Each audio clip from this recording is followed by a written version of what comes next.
Do we have Tracy Jones lined up yet? We do. We do? We do. Oh, my goodness. Let's check in with our main man, Tracy Jones, who is in some highfalutin resort in Mexico. Tracy, you've got the shades on. You got the sunshine. I assume that's the Gulf or the ocean behind you there. What do you got going on? I got to tell you, Thom, this place is an absolute dump. It was supposed to be some 6-star resort, and I'm not liking it. Can you hear the construction over here? There we got the construction over there. There's a swamp right in front of me. It's a dump, and I'm very disappointed. My wife's disappointed. We've tried to get different rooms. We can't get different rooms. She's threatened me to go Giselle on me, and you know what that means. That means it's going to cost me a few $1 million. I'm very upset, and I'll tell you who I'm mad at too, Thom, and that's you. You know, I had to do it.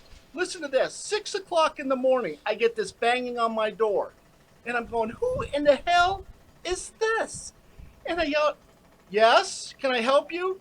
Yeah, this is Chatterbox Telemundo ready for your interview. Really, Thom? At 6 o'clock in the morning? What's the matter with you? Hey, we have the crew. You know, look, they're getting a full day's wages down there, and I'm sorry they banged on the door so early, so that's on me. Tell me, because look, anybody who's had the opportunity, and not everybody has, but everybody who's had the opportunity to travel out of the United States, anywhere, pick a spot. But right. Especially when it comes, at least based in my experience, because I lived in Arizona for a long time. You could drive down to Mexico. You had a lot of direct flights to different resorts in Mexico. And there are beautiful places and very beautiful people. I love the people of Mexico. Yes, they are. But you roll the dice when you go down there a little bit, and it sounds like you rolled the dice. Did you do all this planning yourself? Are you putting this on Danae? Did you use a travel? What's the word I'm using? I'm thinking of agent. Travel agent. We have a special travel agent that we go through, and I should have got the one warning sign. As soon as we stepped off the plane in Mexico, we were greeted by our driver, and he says, "Hey, let me just, before we get in the car, because I'm going to take you to this 6-star resort, can you please put the mask on?" So I'm thinking, really? That's what we're doing? So we put the mask on. I'm sitting in the back seat, and I'm nervous, Thom. I'm really nervous. And Danae's like giggling. I says, "Danae, are you nervous? Are you all right?" She says, "No, I'm all right with the mask. My ex-boyfriend used to have a mask on me all the time. It was not a big deal." She says, "Are they going to mix in some handcuffs as well?" I didn't like that, Thom. Thom? Listen, okay? Thom? You get there. First of all, I've never heard of a 6-star resort. I mean, I'm not the kind of guy normally that gets to stay in 4 or 5-star resorts. You say this place is a 6-star resort. Is that unique to maybe the sort of income level a guy like you has and has access to that the rest of us don't even know exist? It's a very special place. It's kind of a who's who. Before you make reservations, you first have to send them a W-2. Just to know that you have that income to be in a place like this. And Thom, I'll tell you, it started, and all joking aside, it started off really tough for Danae and I. We got on the plane. We fly first class, of course. And you have these people coming from the back cabin in to use our bathroom. That's our bathroom. And finally, I had to stop one lady. She looked like... no, you didn't. You did not stop somebody. Yes, I did. She looked like Oprah, a fat Oprah, coming in to use our bathroom. I'm thinking, ma'am, you're going to have to use your own bathroom back there. That's why you fly coach. I fly first class. We have special bathrooms. You know that, Thom. We have a bidet in our first class, right? Have you ever had that? No, first class bathroom? No? But just, you guys, the ham and egger, the 2 ham and eggers right there, have you guys ever flown? I know you've taken the bus, but have you ever flown on an airplane? I've flown before. I've flown all over. No, sorry, Tracy. I take a bike wherever I need to go. Okay, that's what I thought. But please, if you take a flight, do not use our bathroom, my bathroom, please. No, I wouldn't. I wouldn't think of it. That's you have to know your roles and responsibilities, and you have to be able to earn that bidet. And quite honestly, have not earned that yet.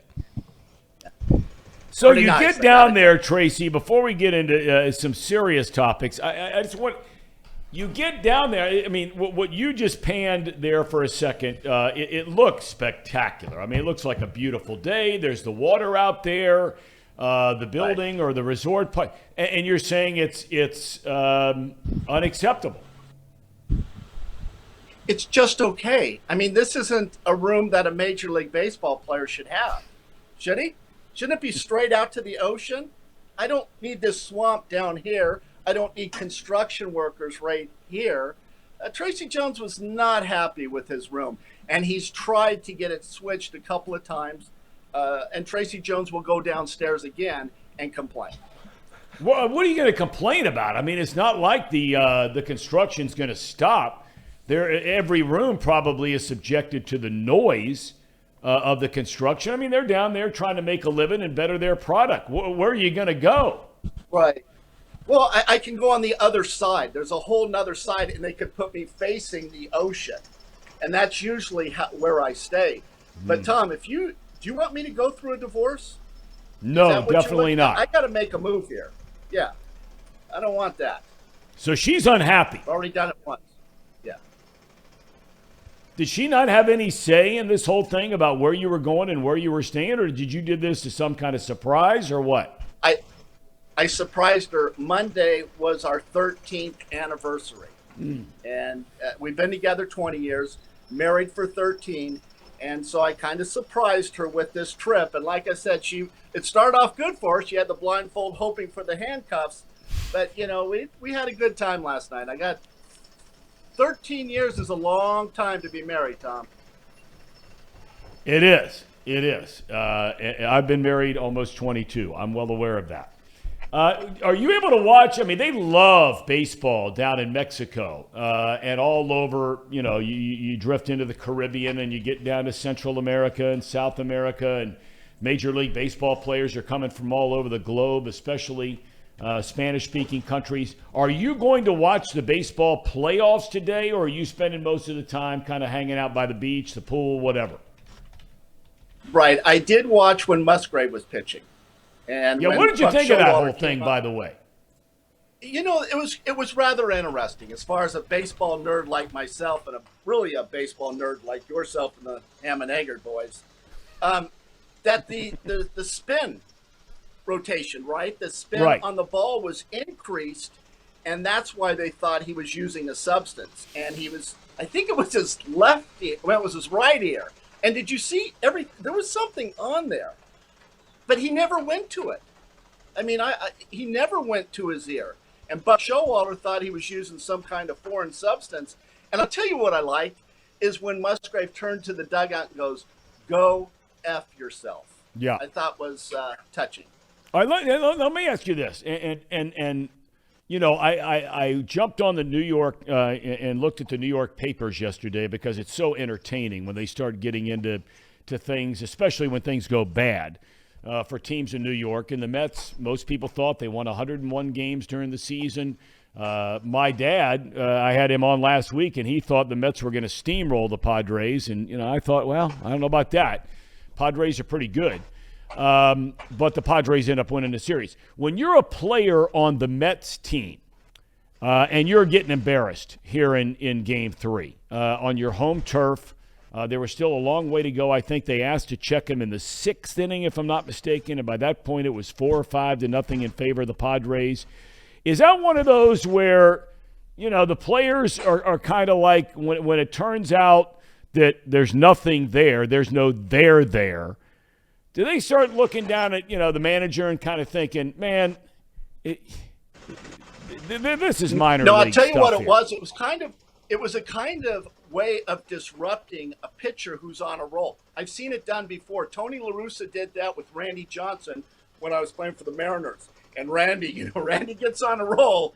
He can get them all out, right? And all of a sudden, he started accusing Randy Johnson of doctoring the ball, and Randy did not need to doctor the ball. And he just tried to disrupt him from the momentum that he had when he was pitching. And I think that's what Buck Showalter saw. He says, we're not going to beat this guy. I got to do something to shake it up. Mm-hmm. And I thought it was a pretty good move. I don't think he was using a substance, but he was on a roll, and he tried to disrupt him. And I know that's what he was doing. All right, I want to ask you, as you look at this next round, the division series, best out of 5 that begin tonight, or today or tonight. Cleveland sweeps its series, taking on the Yankees now in New York.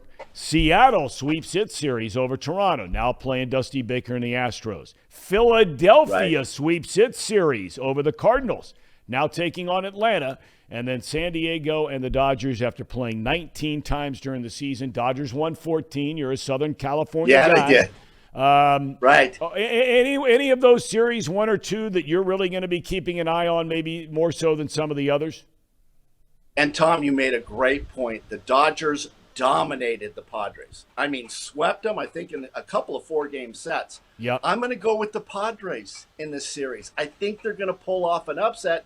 Because, like the point that you made, the Dodgers have won way too many games against the Padres because the Padres have a pretty good team, and I think the Padres are on a bit of a roll. So I thought the Dodgers were going to make the World Series. I don't feel that way now. You're kidding. You think San Diego is going to beat the Dodgers? I do. Tom, just let me refresh you. Remember, I played the game and you didn't. So I see things that you people don't see. Do you ever tried this vodka? Have you ever tried this stuff? Oh, Sky Vodka? Are you having it in the morning? Tom, I'm on vacation. Relax. As they say, Tracy, it's 5 o'clock somewhere, but that somewhere is not in Mexico. What time is it? It's probably earlier there now that I think about it. Right? Yeah, I'll just keep my drunk on. I started last night. I'll just keep it on throughout the day. How's that? So when you said all-inclusive, and you really look down your nose, and today we have Paul in for Brandon. Casey is here. You sort of made reference that guys like that would not understand that term all-inclusive.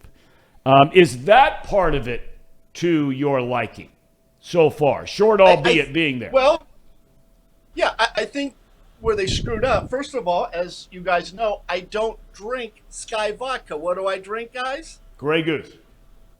That's right. I don't drink this trash. So there's a screw up right there. It's been all right. I like the nude beach. The clothing optional's been pretty good. That was fun. The food, pretty good. My lobster tail was steamed, not broiled. I like it broiled. So a couple of hiccups. And the room, of course. It's been a disaster. But all in all, it's been all right. It's nice. You guys ought to try it once. Save your nickels. Well, you better save lots of $100 bills to afford something like this. But it is nice. Well, Casey's getting married in June. Casey, you think you're going to pick Tracy's Jones's mind or about getting married to begin with? And then perhaps a honeymoon destination. Yeah. Or have you already made that decision? Well, we haven't made a honeymoon destination yet, but just according to Tracy and how terrible his room has been, maybe the price will go down there, and maybe I can come join him or go stay where he's at the 6-star hotel. Can I give you some advice? Yeah, go ahead. Prenuptial agreement. That's what you need, Casey.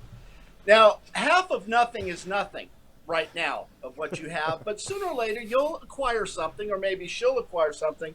But I think having a prenuptial agreement is a good decision. It'll save you a lot of money. Tom Brady wishes he had one because he's going to get hammered. And I'll tell you what I put in my wife's prenuptial agreement is I put a weight clause in.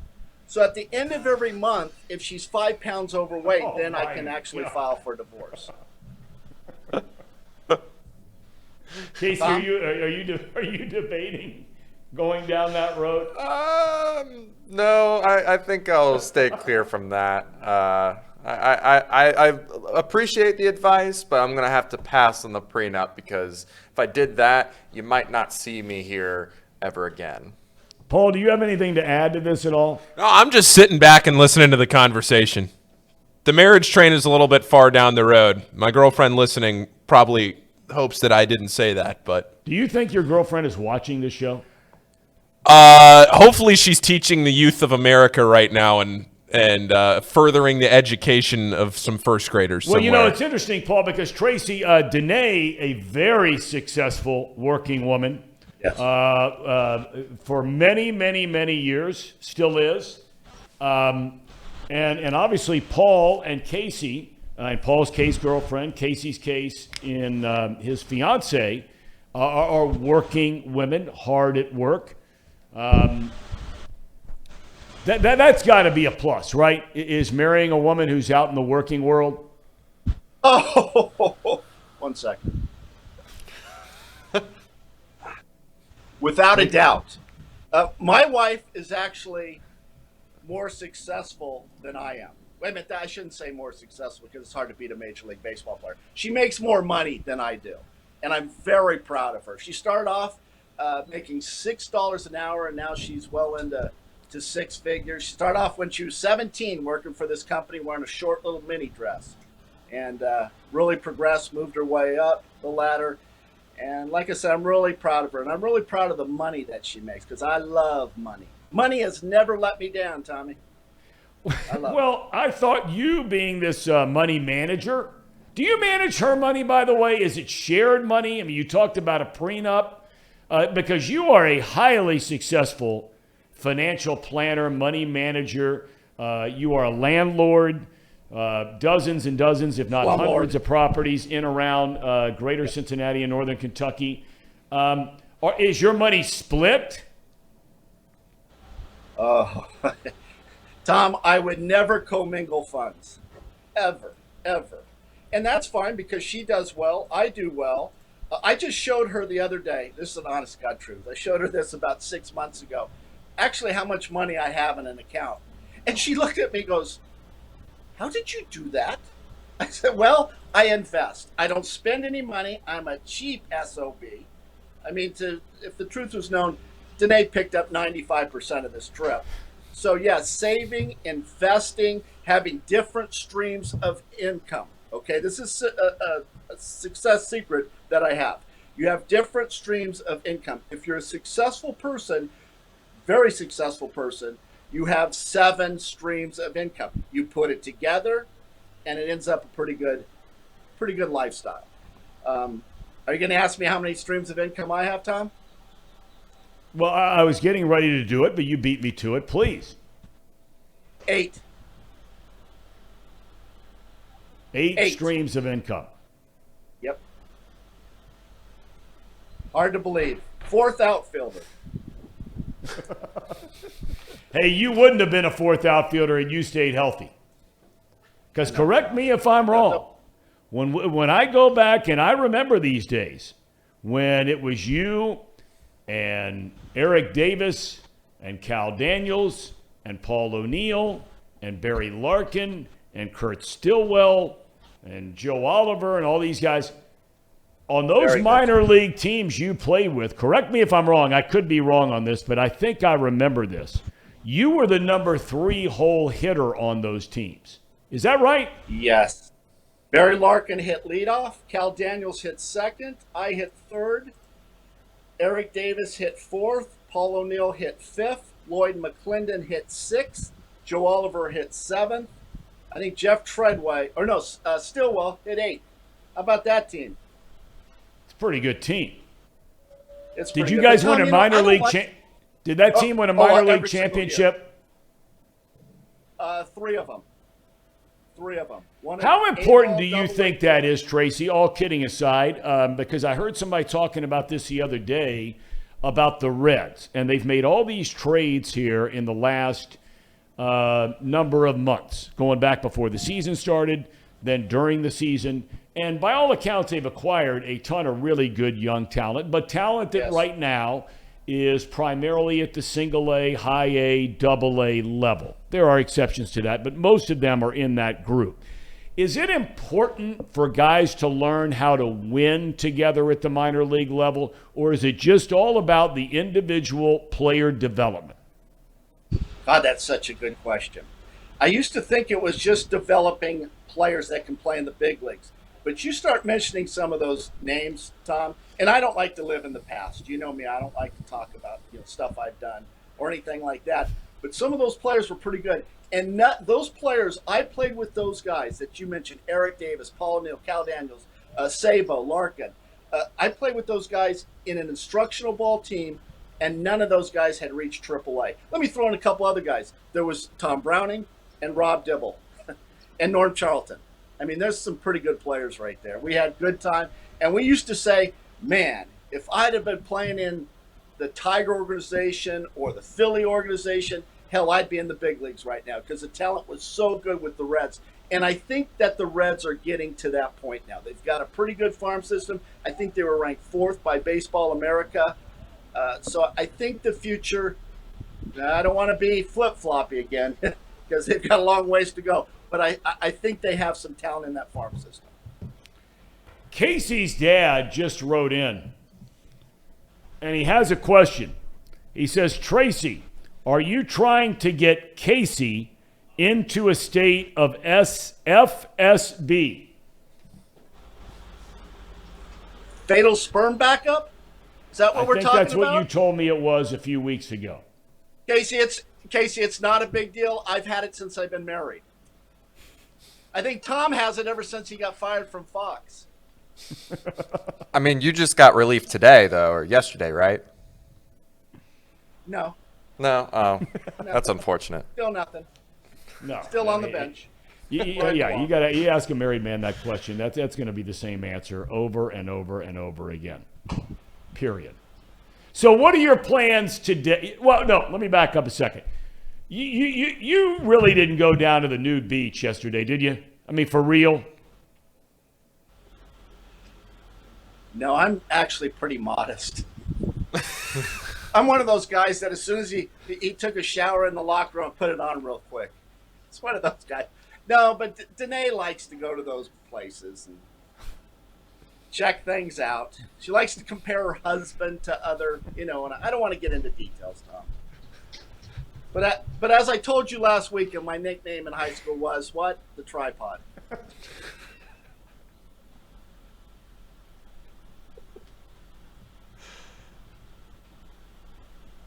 Thom, are you there? I don't know if I'm here or not, or whether I'm watching everything. Hey, Thom, how's your mother-in-law doing? She still can't stand me, right? You know what? It's funny you bring that up because she finally saw the segment we did where you came out and offered for her to go. I think you said it was on eBay, where there are a number of Tracy Jones items, dozens and dozens of them, spanning your glorious career with 5 different teams, and that she could pick one out. So she said she's going to do that. And she had no problem whatsoever with anything you've said about her. She has no problem. She asked me, she says, where did he get that? And I said, you didn't say it to me. And so therefore, right. I didn't say it to him. I said, you must have said it to my dad. I said, and then my dad would go tell Tracy that. So she said that, if you misconstrued or whatever the case may be, her comments, that she was sorry about that. She loves this segment and you coming on twice a week. She wants to see more of it. Okay. Did she get an item from eBay? I know she's really old and she probably doesn't know what eBay's all about. Was she able to pick out an item? I mean, she wasn't able to pick out an item yet. She's going to, and then I told her that we would find a way for you to come out to the house, because I told her we probably couldn't get into your building. There are probably gates and a doorman and all that kind of thing, so we probably couldn't get in down there to get you to sign something. No, she'd be willing to come outside and sign it, and I know you don't do much of that, right? Well, tell her I'll meet her at the party source. That seems like a place that your mother-in-law might be or visit a lot. Hey, Thom, I got one more person that doesn't like the show. Who? My wife. Why? She says, she comes in last time I did the show and she says, your humor is childish and corny. I says, you don't think it's entertaining at all? She goes, no, I don't get your sense of humor. And she goes, no wonder people don't like you. And I turned to her and she looked at me and she goes, what's really bad, Trace, is people don't know you're a really great guy. How about that? I think it comes across, I would beg to differ with Danae. I think you come across as being a really good guy. I think your humor is fantastic. I think we're setting record numbers every time you show up. Our viewership goes through the roof. So I would beg to differ with Danae on this one. I think you're on your game on this show. Does she not want you to do it anymore? Well, she doesn't. Well, we might be getting a divorce if I don't change rooms here. No, I think she's all right. She does her thing, I do mine. But she wants me to break it down more. Talk about Joey Votto's batting stance and how he can go oppo taco when he wants to. Things like that. She doesn't want me to talk about, tripod and having 3, girlfriends, homecoming queens. She doesn't like that stuff. I told her don't watch them. Right? Yeah, you know what? That's the thing. If you don't like it, don't watch. You're exactly right. Just turn the channel. But all right, Tracy. Well, I'm going to wish you well. How are you going to handle yourself, before I let you go, how are you going to handle yourself when you go downstairs? Because you're a savvy guy, okay? Right. When you go downstairs and, you ask for the hotel manager, general manager, right there at the front desk, right? Because you tried the phone call thing, I would imagine it's not working out about changing rooms. So you're going to walk down there and you are going to say what? I'm not going to say anything this time, Tom. What I'm going to do, and this never fails, it does when I'm pulled over from a policeman, maybe from speeding, I'm just going to flip the girl a baseball card. Signed. Maybe the Expos, I'm not sure. The Giants, I don't know. But I'm just going to give her a baseball player and say nothing. And you watch it. Bet you I get a change of room. Oh, you might get a change of room. I'm not so sure where it's where you want to be. All right. Tracy, hit that like button. Hit that like button. Boom. Okay. Smash it. All right. Well, I will see you on Thursday. Have a great time. Tell Danae we said hello. And please be careful down there. And enjoy yourself. Hasta la vista, Tomas. Adios, as they say in Espanol. Tracy Jones.